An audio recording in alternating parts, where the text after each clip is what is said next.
গাজীপুর মহানগরের টঙ্গী পশ্চিম থানাধীন দারাইল এলাকা এখন চরম আতঙ্কের মধ্যে রয়েছে। স্থানীয়দের অভিযোগ, মনোয়ার হোসেন খোকনের নেতৃত্বে একটি সংঘবদ্ধ অপরাধী চক্র এলাকায় সক্রিয়।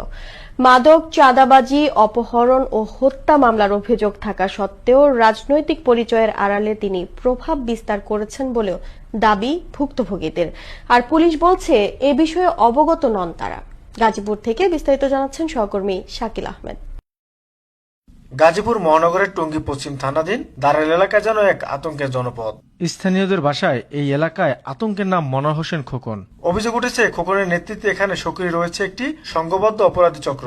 মাদক ব্যবসা, চাঁদাবাজি, অপহরণ এবং হত্যা মামলা সহ তার বিরুদ্ধে রয়েছে একাধিক মামলা। তবুও রাজনৈতিক ছত্রছায়া থেকে এলাকায় প্রভাব বিস্তার করে আসছেন তিনি, এমনটাই অভিযোগ স্থানীয়দের। একজনের হাতে বক্তব্যকে শিকার, তার নাম হয়েছে মনোয়ার হোসেন খোকন, ইয়াবার সম্রাট।